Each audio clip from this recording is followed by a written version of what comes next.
Salam sejahtera, terima kasih kerana bersama dengan saya di Nazilin Unity Channel. Pelaburan Google RM9.4 bilion kerajaan Madani diyakini walaupun diganggu kerangka oleh Ahmad Mursi dari Harapan Daily.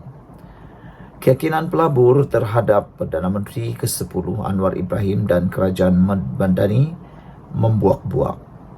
Sebab itu, perlunya kerajaan stabil yang mesra pelabur seperti hari ini. Bukan kerajaan yang boleh beri alasan diganggu kerangka untuk tak buat kerja. Dengan pusat data Google ini, Malaysia akan menyertai 11 negara lain dan wilayah Google Cloud pula akan memasukkan Malaysia bersama 40 wilayah dan 120 zon lain. Ini meningkatkan status negara kita sebagai hub teknologi penting untuk pengguna seluruh dunia. Alhamdulillah, kita bersyukur dengan berita baik ini. Selepas sebelum ini dianggap kuasa besar semikonduktor di Asia Tenggara dengan pelaburan mencura-cura masuk. Paling penting untuk rakyat, sebanyak 26,500 peluang kerja merentasi pelbagai sektor termasuk penjagaan kesihatan, pendidikan dan kewangan dengan jumlah impak ekonomi berjumlah RM15.04 bilion. Kerjasama dengan institusi pendidikan tempatan pula akan meningkatkan kemahiran digital dan teknikal anak-anak kita. Berita ini tentulah akan turut menarik minat syarikat teknologi global yang lain untuk melabur. Ini mempercepatkan transformasi digital dalam kehidupan seharian rakyat serta pelbagai industri dengan kemudahan cloud serta kecerdasan buatan atau AI. Malaysia kini jadi negara pengguna e-wallet tertinggi di dunia dengan 63% rakyat menggunakannya. Ingat dulu, walau mengejek e-wallet RM30 kerajaan PH, lain kali fikirlah lebih panjang. Inisiatif itu untuk menyediakan rakyat Malaysia beradaptasi dengan teknologi digital. Apabila Perdana Menteri ke-10 bersama MITI terbang ke luar negara, baik dialog, berforum, berceramah, pembangkang kata itu membasir duit negara. Walhal itu semua bertujuan menarik pelabur dan mendengar apa keperluan mereka. Tahun 2023 kita menerima pelaburan terbesar dalam sejarah. Kepercayaan pelabur melonjak drastik selepas Perdana Menteri ke-10 dilantik dan kerajaan perpaduan ditubuhkan. Semoga momentum ini akan terus dapat dikekalkan. Kesan perancangan ekonomi Madani mungkin tidak segera terlihat, tetapi akan disedari rakyat kelak.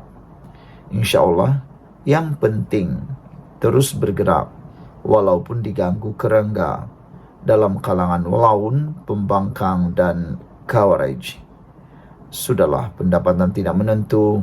Saudara-saudara sekalian, jangan lupa tinggalkan komen anda, sila tekan butang subscribe. Ini adalah pencapaian hebat daripada kerajaan pimpinan Anwar Ibrahim. Walaupun diganggu kerangka, pelaburan Google RM9.4 bilion kerajaan Madani diyakini. Sekian dulu untuk kali ini, kita jumpa lagi. Salam sejahtera. Isu berkait dengan pengawal kerabat yang memukul orang OKU, serang OKU. Ini kata Hassan Abdul Karim, salah seorang pengamal undang-undang dan ahli parlimen daripada PKR. Beliau kata tiada istilah kes selesai. Ahli Parlimen Pasir Gudang Hassan Abdul Karim menegaskan, dari segi undang-undang jenayah tidak ada istilah kes telah selesai walaupun ia dinyatakan begitu oleh pihak pengadu. Menurutnya, apabila sesuatu laporan polis dibuat, maka dokumen itu dipanggil First Information Report atau ringkasnya FIR. Menjelaskan proses selepas sesuatu laporan polis dibuat, Hasan berkata, jika kes tersebut merupakan serangan fizikal ke atas diri seseorang dan menjadi kesalahan jenayah di bawah kanun keseksaan, menjadi tugas pihak berkuasa memanggil penyerang itu untuk disiasat. Pihak polis juga perlu menghantar mangsa ke hospital kerajaan yang berdekatan untuk memeriksa kecederaan yang dialami mangsa. Pihak polis perlu membuka kertas siasatan dan mengambil keterangan si penyerang di bawah Seksyen 112 Kanun Acara Jenayah KAJ. Jika siasatan terpaksa memakan masa melebihi 24 jam, maka si penyerang perlu ditahan di bawah Seksyen 117 Kanun Acara Jenayah KJ dengan membawa dia ke mahkamah atau ke balai polis untuk mendapatkan perintah tahanan reman daripada magistrate, katanya dalam kenyataan hari ini. Walaupun tidak memetik sebarang nama atau menyentuh kes secara khusus, Hasan dipercayai kes seorang pemandu e-hailing yang juga orang kurang upaya OKU mendakwa dipukul pengawal pribadi seorang kerabat diraja di sebuah hotel di Kuala Lumpur semalam.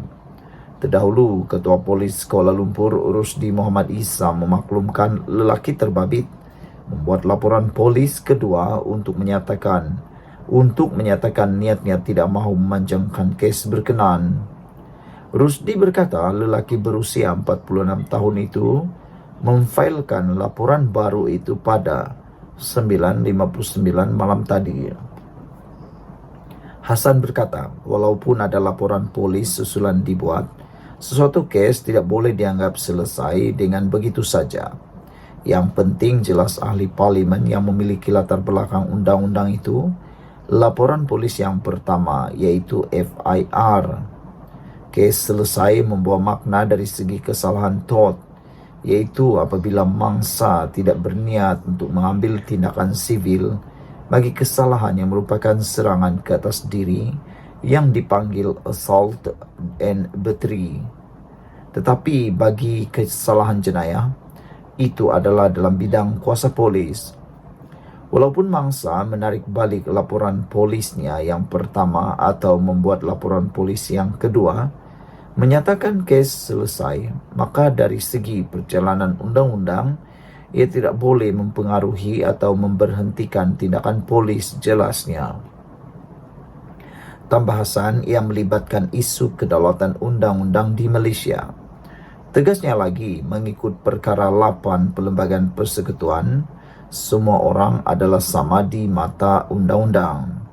Tidak kira yang menyerang itu orang atasan atau pegawai peribadi atau orang atasan hatta bertugas sebagai pegawai atau pengawal peribadi kaum kerabat diraja, hatta bertugas dengan raja atau sultan memerintah negeri atau yang di Pertuan Agong sekalipun, maka kesalahan jenayah terhadap rakyat biasa, lebih-lebih golongan OKU, tidak boleh dipandang ringan. Mengikut perkara 5 Perlembagaan Persekutuan, setiap warga negara termasuk golongan OKU dijamin kebebasan dirinya, katanya lagi. Dipetik daripada mykmu.net dari Malaysia Kini, serang OKU tiada istilah kes selesai, kata Hasan Abdul Karim. Sekian untuk kali ini, jangan lupa tinggalkan komen anda, sila tekan butang subscribe, kita jumpa lagi, bye-bye. Salam sejahtera, terima kasih karena bersama dengan saya di Nazilin Unity Channel. Baru-baru ini kita digemparkan dengan satu kes yang mana seorang pengawal pribadi kerabat diraja didakwa telah memukul OKU. Namun demikian, OKU tersebut telah pun membuat laporan polis kedua untuk menyelesaikan kes tersebut. Namun demikian, hari ini daripada mykmu.net menyatakan polis perlu terus siasatan dakwaan pengiring kerabat pukul OKU, kata LFL. Siapa LFL? Lawyer for Liberty menggesa polis untuk meneruskan siasatan kes pemandu e-hailing orang kurang upaya yang didakwa dipukul pengawal peribadi seorang kerabat diraja. Kerajaan perlu memastikan tiada campur tangan dalam siasatan, kata mereka. Kewibawaan undang-undang kita dan penguatkuasaannya dalam pertaruhan dan sebarang langkah yang salah akan membawa kepada kehilangan kepercayaan sepenuhnya terhadap pengendalian keadilan di negara kita, kata pengarah LFL Zaid Malik dalam kenyataan hari ini. Senada dengan ahli Parlimen PKR Hassan Karim, Zaid juga menegaskan tiada istilah penyelesaian antara pihak yang didakwa sebagai pelaku dan mangsa dalam kes jenayah. Dia berkata, apabila laporan dibuat, polis bertanggungjawab untuk menyiasatnya. Seksyen 3 dalam kurungan 3 Akta Polis 1967 mempertanggungjawabkan polis untuk mengekalkan keamanan dan keselamatan negara, mencegah dan mengesan jenayah, serta menangkap dan mendakwa pesalah, katanya lagi. Justru Zaid berkata, tugas menyiasat tidak boleh diabaikan hanya kerana laporan polis dibuat untuk menyelesaikan atau menarik balik laporan asal terhadap dakwaan jenayah yang dilakukan. Dia berkata, jika itu dibolehkan, kalangan yang berkuasa boleh memaksa agar sebarang laporan yang dibuat ke atas mereka untuk ditarik balik. Ia akan membawa kepada keruntuhan sistem keadilan jenayah kita, menjadikan undang-undang jenayah hanyalah sandiwara, katanya lagi. Semalam, pengarah Jabatan Siasatan Jenayah JSJ Bukit Aman Muhammad Suhaili Muhammad Zain berkata, seorang individu membuat laporan berkenaan perkara itu pada Selasa lalu dan kes disiasat mengikut Seksyen 323 Kanun Keseksaan. Seksyen itu berkenaan kesalahan mencederakan secara sengaja dan membawa hukuman penjara tidak lebih setahun, denda tidak lebih RM2,000 atau kedua-duanya sekali. Namun, Ketua Polis Kuala Lumpur Urusdi Muhammad Isa dalam kenyataan kemudian memaklumkan individu tersebut membuat satu lagi laporan pada malam hari yang sama yang menyatakan dia tidak mahu memanjangkan kes berkenaan. Pengadu telah membuat laporan polis kedua, menyatakan telah menyelesaikan perkara yang berlaku secara baik serta tidak mahu memanjangkan kes, katanya lagi. Hari ini, LFL menyatakan polis perlu terus siasat dakwaan pengiring kerabat diraja pukul OKU. Sekian dulu untuk kali ini. Jangan lupa tinggalkan komen Anda. Sila tekan butang subscribe dan kita jumpa lagi. Salam sejahtera. Terima kasih kerana bersama dengan saya di Nazlin Unity Channel. Bekas CEO M-Bank cuba sembunyi salah laku berkait dengan 1MDB. Itu penjelasan dan pendedahan Zeti, bekas Gubernur Bank Negara Malaysia. Zeti memberitahu mahkamah bahawa M-Bank tidak melakukan usaha yang wajar berhubung urus niaga 1MDB. Bekas Ketua Pegawai Eksekutif M-Bank Ashok Ramamurthy cuba menyembunyikan salah laku ketika menerajui bank itu, menurut bekas Gubernur Bank Negara Malaysia BNM, Zeti Akhtar Aziz. Zeti yang merupakan saksi ke-46 pendakwaan pada perbicaraan 1MDB Najib Razak ditanya mengenai percanggahan antara kenyataannya dengan kenyataan Ashok mengenai pertemuan mereka untuk membincangkan pembukaan akaun M-Bank Najib. Ashok sebelum ini berkata beliau menghantar beberapa surat kepada Zeti untuk memaklumkannya mengenai dana yang masuk ke akaun Najib yang didakwa dari Arab Saudi. Bagaimanapun, ketika pemeriksaan semula oleh Timbalan Pendakwa Raya Ahmad Akram Garib hari ini, Zeti menafikan menerima maklumat itu. Ashok mahu menutup kesalahannya ketika menjadi CEO. Katanya ketika diperiksa semula oleh Akram lapor The Star. Zeti berkata, Embeng tidak melakukan usaha wajar. Berhubung pelbagai transaksi melibatkan 1MDB serta transaksi palsu melibatkan Goodstar Ltd, syarikat milik ahli perniagaan dalam buruan Low Tech Joe atau Jolo. Zeti menegaskan ketika Ashok menjadi CEO, Embeng dikenakan kompaun terbesar dalam sejarah perbankan Malaysia, iaitu denda sebanyak RM53.7 juta pada tahun 2015. Ashok dipercayai warga Australia menyertai Embeng pada tahun 2007 sebagai ketua pegawai kewangan sebelum dinaikkan pangkat menjadi CEO 5 tahun kemudian. Pada Januari 2015, beliau meletak jawatan sebagai pengarah urusan kumpulan bank itu. Najib sedang dibicarakan atas 4 tuduhan salah guna kuasa dan 21 tuduhan pengubahan wang haram yang membabitkan RM2.28 bilion dipercayai dana 1MDB yang didakwa dimasukkan ke dalam akaun Embeng miliknya antara Februari 2011 dan Disember 2014. Selepas 235 hari membentangkan kes dan memanggil 50 saksi, pihak pendakwaan hari ini menutup kesnya dalam perbicaraan Najib.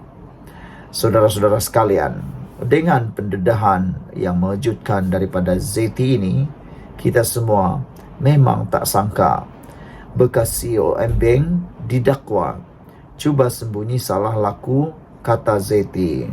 Selain daripada itu, Zeti juga telah pun menafikan tentang menerima maklumat atau dokumen yang telah dinyatakan oleh Ashok.